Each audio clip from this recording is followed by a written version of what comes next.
Now, Raila Amolo Odinga has resulted into using propaganda.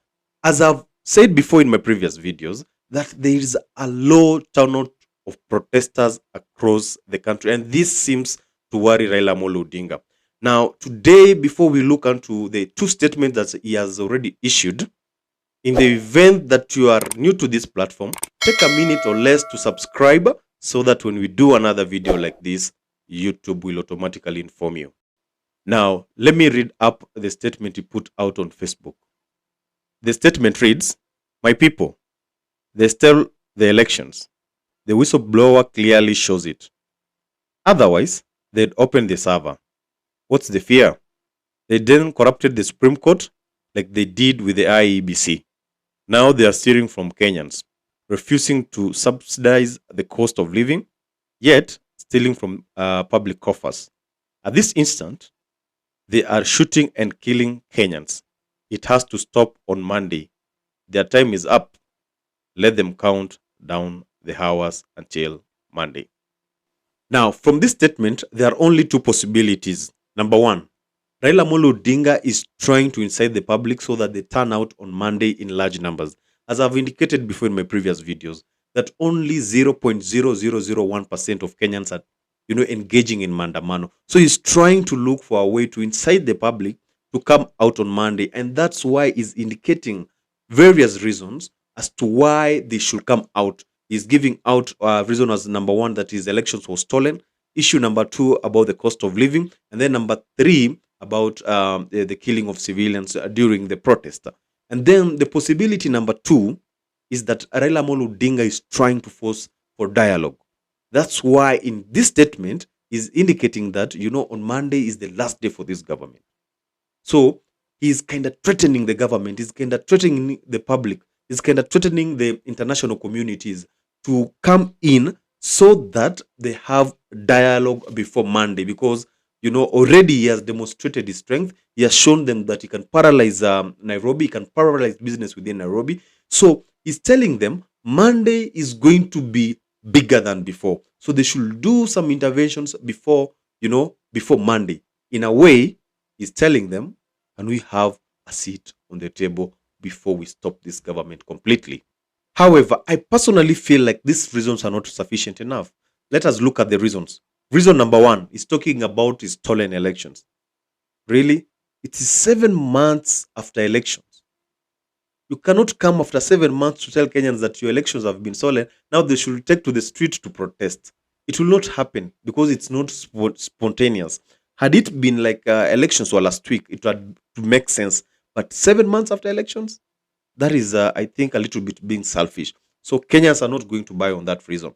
On the issue number two, the issue to do with or to deal with the cost of living, Kenyans feel like Raila Amolo Odinga was part and parcel of the former government through the handshake, but he never rose these issues. He never came to this occasion of the cost of living.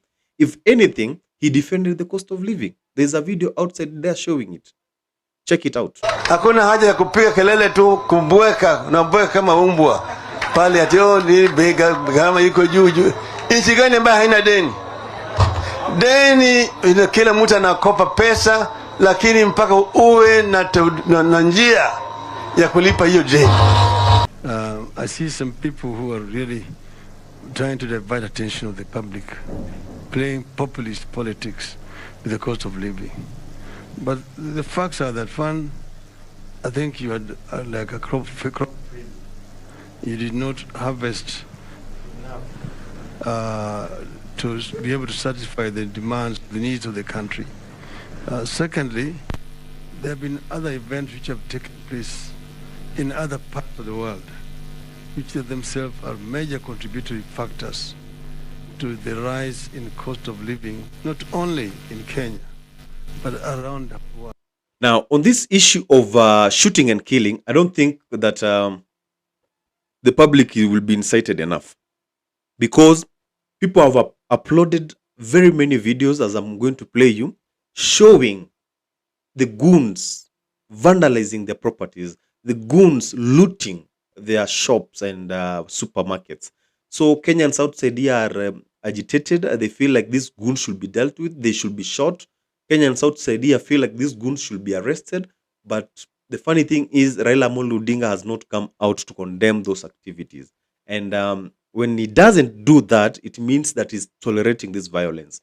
When it happens so, it means that, the public will not come out to sympathize with them.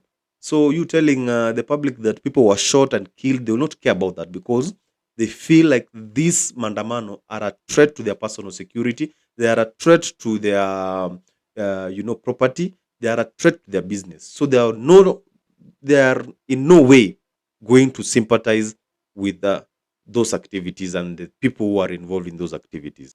On statement number 2, Raila Molo Odinga is talking about an attempted assassination on him, and we're going to read it out for you, and it goes like this.